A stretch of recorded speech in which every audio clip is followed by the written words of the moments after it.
Laudetur Jesus Christus, frères et sœurs. Nous sommes au mois de mai, le mois de Marie. Et j'ai envie de vous entretenir sur le thème des apparitions. Les apparitions de la Vierge Marie. Ne faut pas oublier que la Vierge Marie, depuis l'annonce qu'elle a reçue de l'ange Gabriel, elle a commencé à marcher. Elle a commencé à marcher et depuis sa terre natale, elle est allée du côté de Jérusalem. Elle a apporté la bonne nouvelle à Élisabeth. Et puis, il a marché vers le temple. Elle a marché. Et aujourd'hui, elle continue à marcher et à faire des apparitions parce qu'elle apporte toujours l'enfant Jésus. Elle apporte toujours la bonne nouvelle et nous apporte toujours cette annonce que Jésus, c'est l'unique sauveur du monde. Aujourd'hui, je vais vous entretenir sur une apparition que je trouve spéciale et spécifique, presque unique, l'apparition de la Vierge Marie. C'est dans notre temps, on est en 1968, donc il n'y a pas longtemps, là, moi j'étais né déjà, donc c'est signe que ce n'est pas si vieux que ça. C'est en Égypte, dans le banlieue de Caire, le quartier qu'on appelle Zeytoun. À Zeytoun, il y a eu des apparitions, des centaines d'apparitions de la Vierge Marie. Elle va apparaître à plusieurs milliers de personnes, même beaucoup de musulmans, de chrétiens catholiques, de chrétiens coptes, orthodoxes, et d'autres gens d'autres confessions, ils vont voir la Vierge Marie. C'est pour cela que je dis que c'est vraiment une apparition spéciale. Non seulement ils vont la voir, mais ils vont aussi prendre des photos. Ils vont prendre des photos, avoir des messages. Alors, c'est difficile de réfuter ces apparitions qui se déroulaient sur, j'allais dire, le toit de l'église copte de Sainte-Marie, dans la ville de Zeytoun, justement. Pourquoi c'est difficile de réfuter ça? C'est parce que ce sont des apparitions qui furent très nombreuses. Donc, on ne peut pas dire c'est apparu une seule fois ou c'était un rêve ou un songe, c'était public. Deuxième chose, ce sont des apparitions qui étaient bien documentées. Vous savez que chaque fois quand il y a des apparitions, la première chose que les autorités des églises font, s'il ne doit pas des églises coptes, catholiques, orthodoxes, des églises catholiques de toute tendance ou de tout culte ou rite, la première chose qu'ils font, c'est d'abord créer deux commissions, une commission théologique pour voir la véracité des faits, et puis une commission médicale pour voir si ce n'est pas des phénomènes plutôt liés à une maladie psychique ou des hallucinations et autre chose. Alors, ça a été bien documenté parce que ce sont des centaines d'apparitions, donc ce n'est pas une seule apparition.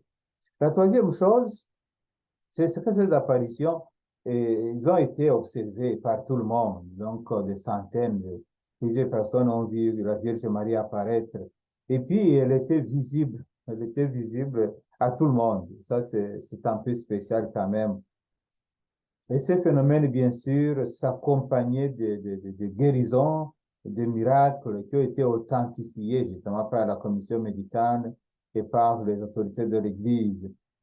Alors, il fut aussi, ces apparitions ont été reconnues aussi bien par l'Église copte orthodoxe, l'Église copte catholique et les églises catholiques dans l'ensemble. Le pape Paul VI s'est rendu à l'évidence lorsqu'il voyait ou entendait ces phénomènes d'apparition.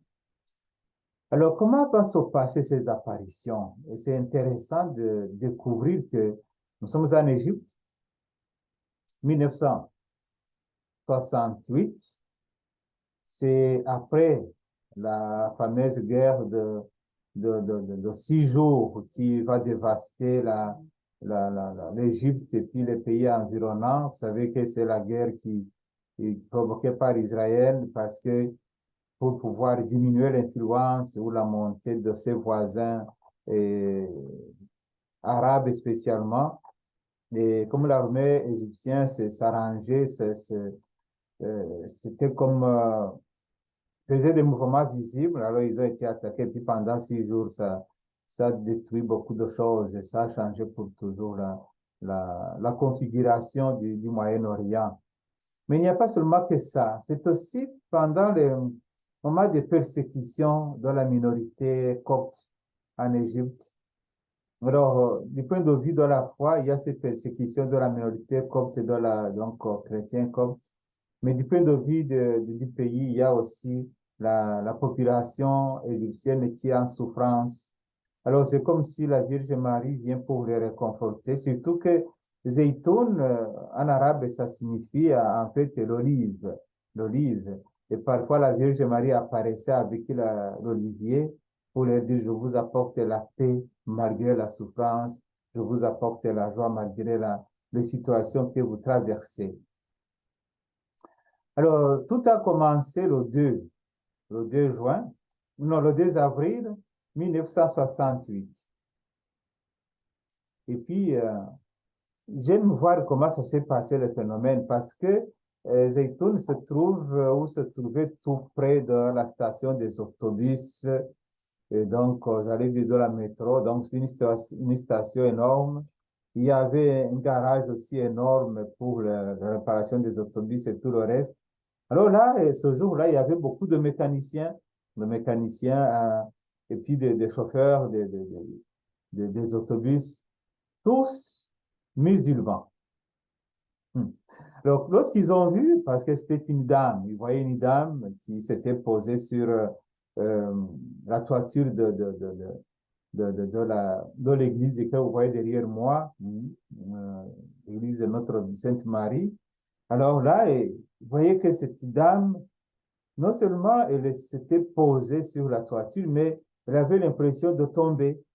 Alors, qu'est-ce qu'ils ont cru les mécaniciens, puis les chauffeurs, qui étaient des musulmans, ils ont pensé que c'était probablement euh, une personne qui veut se suicider. Dit alors, c'est sûr que c'est qui veut se suicider. Alors, ils vont crier au secours. Ils vont même demander à la police. Certains vont appeler la police.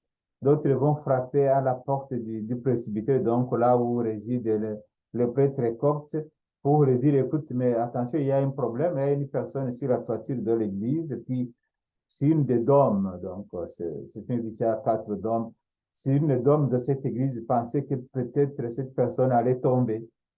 Alors, on nous dit que c'est le fils du père Youssef Ibrahim, qui a 18 ans, qui va répondre à quelqu'un qui frappe à la porte. Il va lui dire, regardez là, il y a une personne qui est sur la toiture, mais on ne comprend rien parce qu'elle ne se déplace pas, mais semble comme glisser.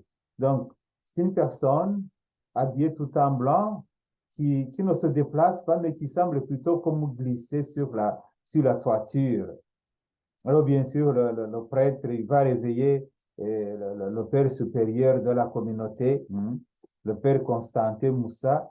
Puis Constantin Moussa se réveille, et puis alors là, justement, et pendant ce temps, bien sûr, la foule accourt, parce que là, c'est pas seulement les pompiers et puis les mécaniciens ou les chauffeurs qui voient la scène, mais il y a aussi une foule nombreuse qui assiste à cette scène-là.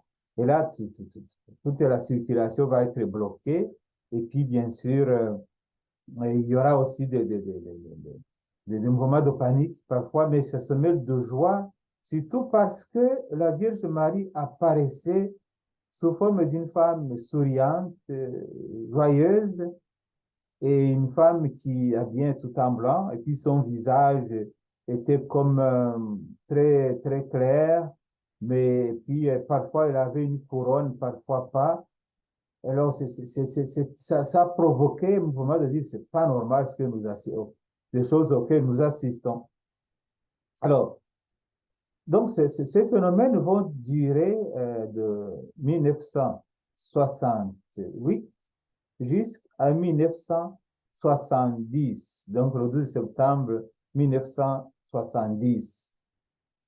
Et pendant ces 17 ou 18 mois de désapparition, ils vont y avoir beaucoup de signes. Et parfois, les personnes qui étaient là étaient aussi très nombreuses. Alors, la Vierge Marie apparaissait et semblait parfois immobile, mais semblait aussi glisser, comme je viens de l'annoncer, et n'a prononcé aucune parole. Ça aussi, c'est nouveau. Elle n'a prononcé aucune parole. Elle apparaissait sur la toiture, et puis elle n'a prononcé aucune parole. Parfois, elle s'inclinait. Parfois, elle bénissait la foule avant de partir. Parfois, elle apparaissait avec, accompagnée de Saint Joseph. Parfois, elle portait l'enfant Jésus. On dit âgé plus ou moins de 12 ans. Donc, et parfois, elle apparaît.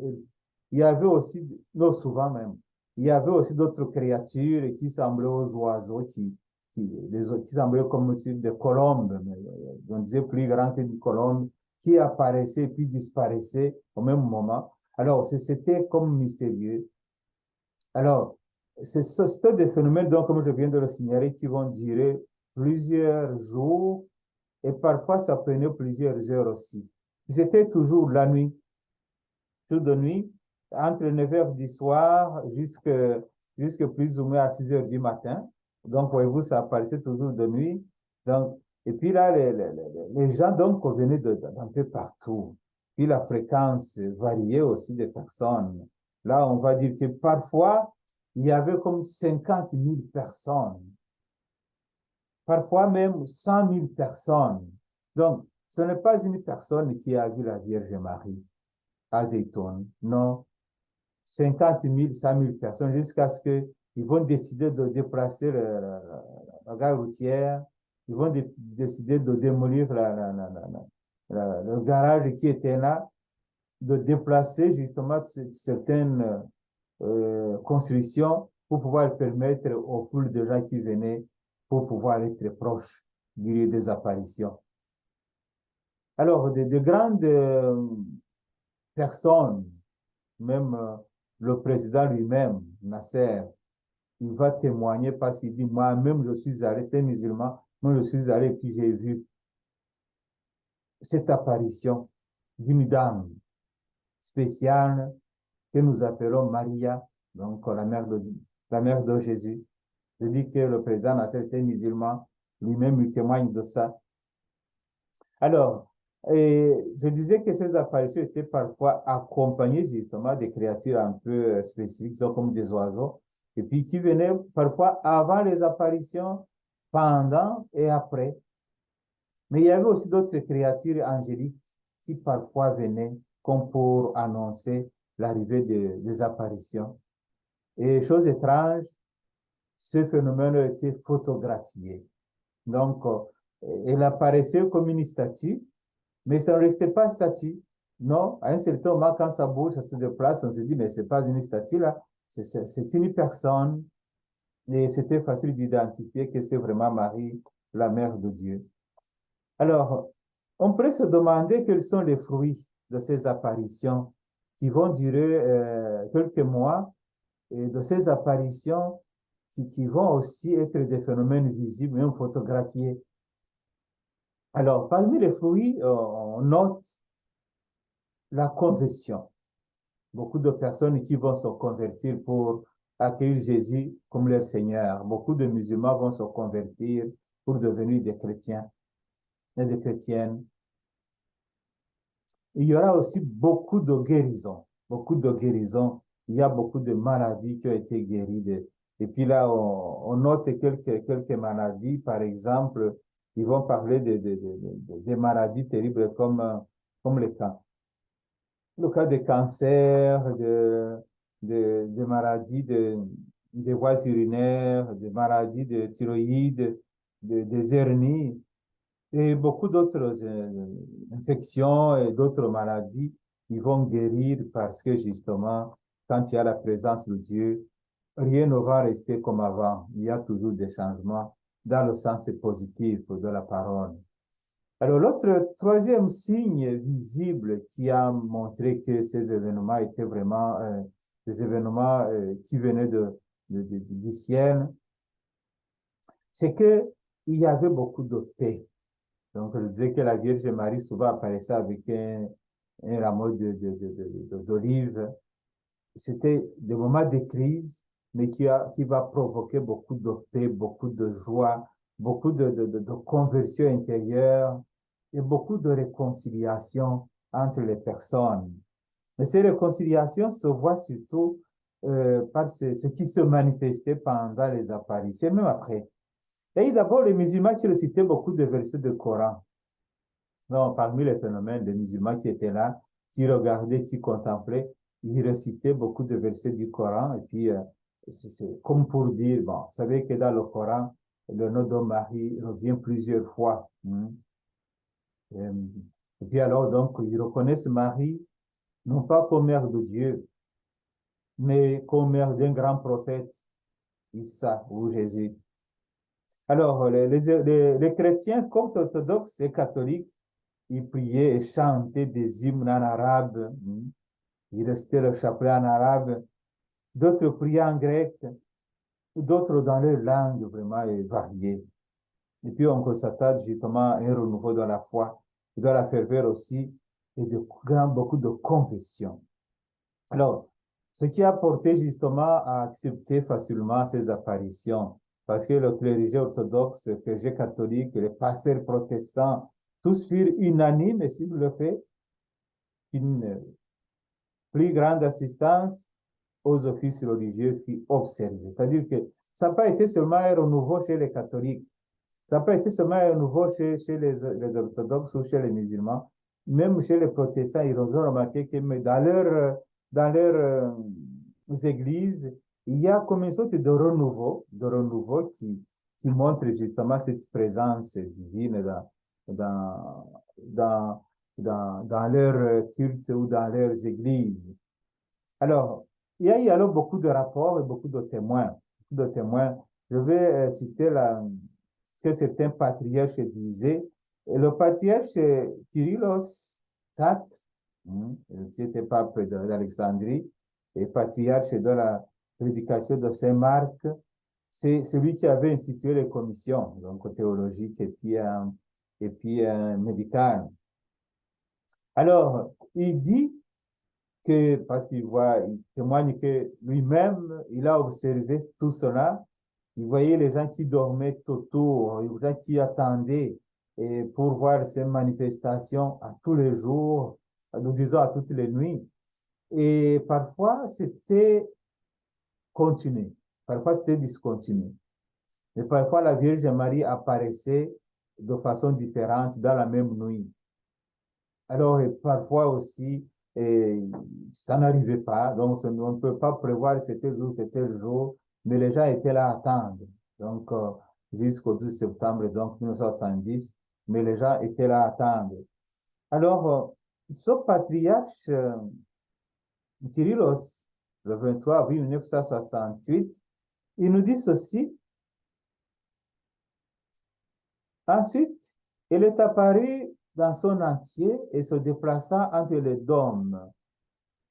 Puis, il s'agenouilla devant la croix et finalement bénit les multitudes. Une autre nuit, nous vîmes des colombes aussi blanches que la neige, irradiant de la lumière. Les colombes apparurent soudainement et disparurent aussi mystérieusement et semblaient voler du dôme vers le ciel et ne battaient pas des ailes comme font d'habitude les oiseaux. C'est ça. Donc, la beauté de la colombe, c'est que même quand elle vole, elle flotte et semble comme glisser. Parce que le Saint-Esprit ne fait pas de bruit. Le Saint-Esprit, il vient comme une colombe. Il apporte la paix. Il apporte cette façon de vivre en harmonie, sans crier gare, sans déranger personne. Alors, nous avons d'autres déclarations de Monseigneur Athanasios, évêque du diocèse de Béni et Soef. Lui aussi, il fait d'autres témoignages dans ce sens-là. Mais je vais seulement dire que ce que le Monseigneur Kyrillos IV, plus loin, il va dire que ces apparitions précisent apportèrent deux grandes grâces. La première est le renforcement de la foi Et la seconde est la guérison miraculeuse des cas de maladie désespérés. Des cas de maladie désespérés. Et puis, on peut continuer justement comment est-ce que lui-même, il va faire l'action de grâce. Dieu, on va bénir le Seigneur parce que maintenant, on ne peut pas aller à Jérusalem. C'était donc justement pendant le mois de la fermeture, comme je viens de l'annoncer, après la guerre de 6 jours. Donc, il ne pouvait plus aller à Jérusalem pour des pèlerinages. Donc, la Vierge Marie a trouvé que c'était nécessaire de créer un autre lieu pour qu'il puisse aller donc là-bas pour la rencontrer ou bien pour voir que le Seigneur n'a pas abandonné son peuple malgré les situations difficiles qu'on peut vivre. Alors, je m'approche de la fin, c'est que à la suite de ces événements en Égypte, donc à Zaytoun, cet endroit est devenu un lieu de pèlerinage et de conversion. Mais il faut se rappeler que ce lieu n'est pas quelque chose qui apparaissait comme ça dans l'histoire de la foi chrétienne. Parce que la tradition, depuis des origines, reconnaît que la Vierge Marie, lorsque elle fuyait avec Joseph et l'enfant Jésus, vous pouvez lire l'histoire donc dans l'évangile de Matthieu, au chapitre 2e, depuis le verset 13, hein, là on nous parle justement de Jésus et Marie et Joseph qui fuient vers l'Égypte. Alors quand ces Thomas sont installés à Zaytoun, c'est pour cela que l'église qui est dédiée à la Vierge Marie depuis des siècles. Donc, ce n'est pas nouveau, quoi. C'est pas quelque chose qui est apparu comme ça. C'est un lieu qui était déjà connu par la tradition comme lieu de passage de la Vierge Marie avec l'enfant et Saint Joseph. Lorsqu'ils fuyaient Hérode, ils ont trouvé comme refuge en Égypte, sont installés là-bas. Ça, c'est important de dire ça que là où le Saint-Esprit a posé sa plume, il n'abandonne jamais cet endroit-là. Il revient toujours. Et c'est pour cela que lorsque nous avons été baptisés, confirmés, on sait que le Saint-Esprit habite en nous. Il ne peut pas nous abandonner. Il est toujours avec nous, cet Esprit de Dieu. La deuxième chose qui fait partie de l'histoire aussi, c'est que cette église de Sainte-Marie de Zaytoun a été bâtie ou a été construite par un riche qui s'appelle Khalil Ibrahim en 1924. Ce monsieur, il avait acheté ce terrain pour y construire sa maison. Et en rêve, lui apparaît la Vierge Marie qui lui dit, à cet endroit, je veux que tu y bâtisses une église pour moi. Et comme ça, tout le monde viendra pour recevoir les grâces qui viennent de moi. 1924. Alors, monsieur Khalil Ibrahim, il va construire cette église, il va donner à l'église copte orthodoxe. Alors, imaginez-vous, en 1924, il y a eu ce rêve d'un investisseur. 1968, ça se matérialise. La Vierge Marie se manifeste donc au sommet de cette église pour dire, voilà ce que j'ai promis, je réalise. Mais il faudrait dire aussi que ces apparitions de Zaytoun, vers 2015 et puis 2016, il y a eu d'autres phénomènes là-bas. Il y a d'autres phénomènes spirituels dans son lieu, dans son haut lieu de spiritualité. Et maintenant, c'est un lieu de pèlerinage. Beaucoup de personnes y vont pour pouvoir justement bénéficier de ces grâces de guérison, de grâces de l'apparition. Et si ça vous arrive d'aller en Égypte, ne manquez pas de passer dans ce bas lieu de Caire, Zaytoun, pour aller prier dans cette belle église orthodoxe, copte orthodoxe, et pour demander les grâces aussi à cette Mère de Dieu qui ne nous abandonne jamais et qui est toujours avec nous. Je vais finir en disant qu'aujourd'hui même, hein, il y a de nombreux musulmans, parce que vous avez vu que les premières personnes qui ont vu l'apparition de la Vierge Marie étaient justement des mécaniciens et puis des chauffeurs des autobus qui étaient tous des musulmans. Alors, ça n'a pas cessé. Même aujourd'hui, il y en a beaucoup, surtout en France, qui se convertissent, et même à l'étranger aussi, bien sûr. Se convertissent parce que ils ont une vision de Jésus ou de Marie dans les rêves. C'est très courant aujourd'hui. Et si vous voulez avoir des témoignages, il suffit d'aller sur le YouTube. Vous allez voir beaucoup de témoignages qui montrent justement euh, que le Seigneur Dieu n'abandonne pas son Église, surtout qu'il a donné à son Église sa mère, qui est comme notre mère aussi. Alors, ce ne sont pas des cas isolés. Et j'aimerais que pour toi aussi, au cours de ce mois de Marie, le mois de mai, tu puisses bénéficier des grâces des apparitions de la Vierge Marie. Mais comme ce qui s'est passé à Zeytoun, c'est un peu spécial parce que tout le monde la voyait, mais ailleurs, il y a toujours des apparitions où Marie peut-être apparaissant, elle parle, mais là, elle est bénissée, mais sans mots. Pourquoi alors la Vierge Marie continue à apparaître au monde? Apporte-t-elle quelques nouveautés? Non, parce que la révélation est terminée avec la mort du dernier apôtre, soit à l'encens.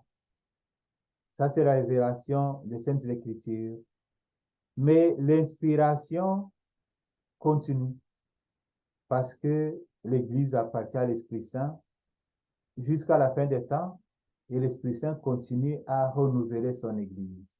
Même à travers ces apparitions, c'est celle qui est remplie de l'Esprit Saint qui vient pour nous rappeler ce que son Fils nous a dit. Et à chaque apparition, la Vierge Marie insiste beaucoup sur l'argument de conversion, l'argument du changement.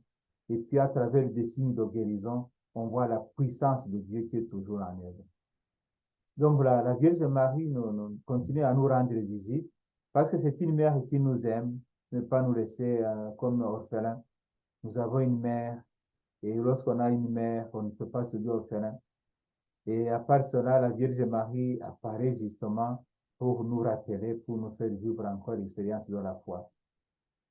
Heureuses les personnes qui acceptent Marie pour être leur mère, parce que ils ne vont s'inquiéter de rien. Ils ne vont s'inquiéter de rien, parce que Marie veille sur la vie de chacun de ses enfants, à qui elle souhaite justement d'être en bonheur, en joie et en paix. Et cette mère lycéenne, celle que nous invoquons chaque fois dans la prière de Je vous salue Marie, pleine de grâce.